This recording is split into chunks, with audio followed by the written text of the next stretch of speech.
Hey guys, Chris from Propel here, and today I have something very exciting to share with you, and it's about the Riese Müller Nevo. There's a newly released Riese Müller Nevo3, and as many of you might suspect, it has some of the upgrades that you might have been anticipating. Now they're going from the Generation 2 to the Generation 4 motor. Now they're also having the ability to accommodate a 625 watt-hour battery, the power tube specifically in the frame. They made some slight changes to the way it's set up overall for the dual battery and some other details, and I want to go into that. I don't have a bike to review here today. We're in Long Beach and I have the Nevo GT behind me, but the Nevo3, which is the predecessor of this bike, will be launching today, and I wanted to share this video with you, just talking about the details of that. The new bikes will begin being built in July, and I think a lot of people are going to be interested in this bike, so I wanted to make a video just explaining some of the differences between the existing Nevo GT and the new Nevo3. We'll certainly do a full review of the bike once it comes into the shop, probably sometime in early August, but you might be considering just getting this bike based on the details of this video, and maybe you've tested the Nevo GT, or maybe you have the Nevo GT and you just want that newer model. It's certainly a consideration. So to get into all the details, top from bottom, we'll talk about some of the most important details to start. One is that motor. Now currently the Nevo GT has the Generation 2 Bosch motor, which has been a great motor. It's a real power horse. It's very reliable, but there's been some new improvements with this new Generation 4 motor. Riese Müller introduced that motor into some of their other models like the Charger 3, the Supercharger 2, the Delight, the Super Delight, and the Load, but they didn't make that available in all their models, and one of the most popular models for them has been the Nevo, so we're very excited to be introducing that motor on this bike now.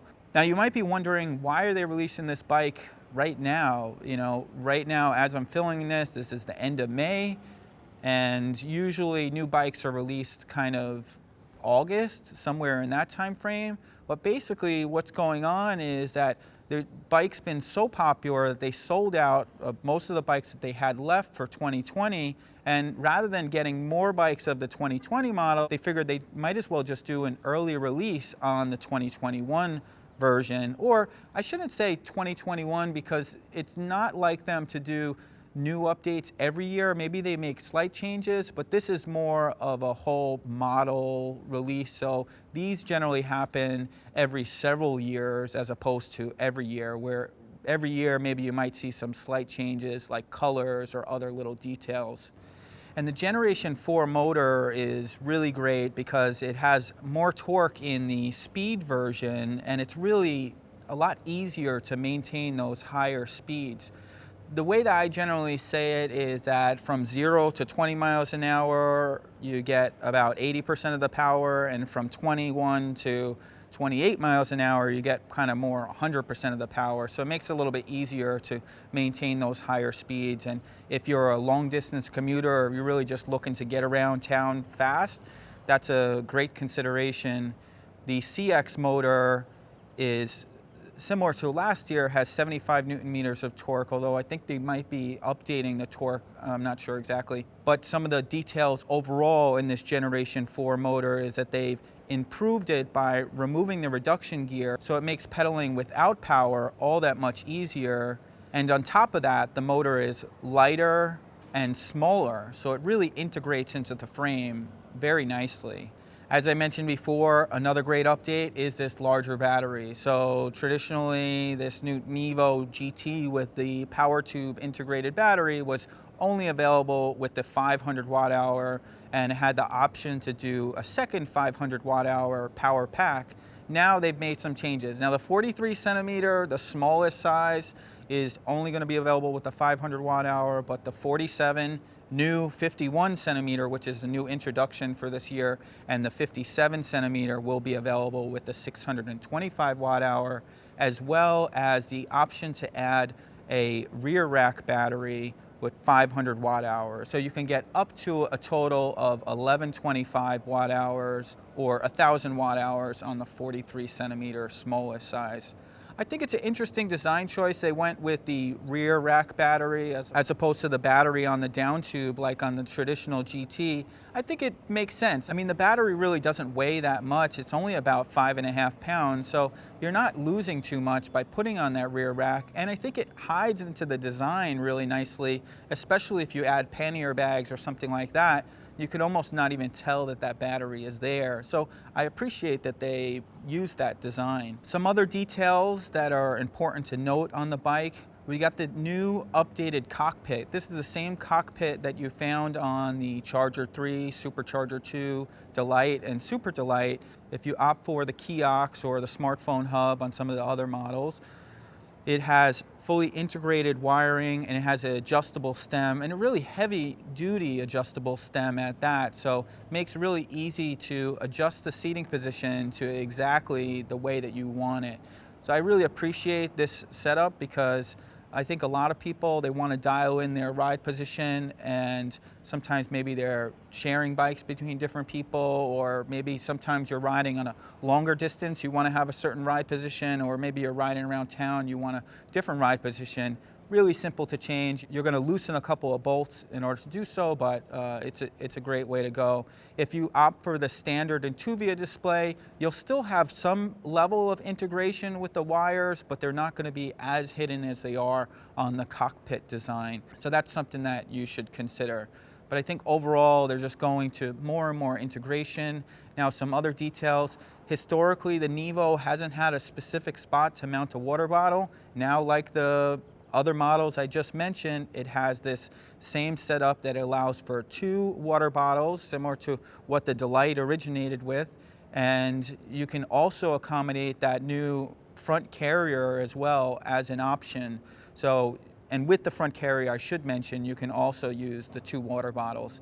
Now, I don't have a bike specifically to show you all these details, so we'll probably be sharing some images as well as footage of the other bikes. So the frame on this bike is available in several different sizes. You have the 43 centimeter, which, like the Nevo GT, has a 26-inch wheel. It's really great for smaller riders. I'd say any rider from somewhere around 5 foot to upwards of 5'6" would be great for this frame size. Then you have the 47 centimeter, which generally speaking goes from 5'7" to upwards of 5'11" or so. Now we introduced this new 51 centimeter frame, which kind of bridged that gap. Before they only had 43, 47, and 56.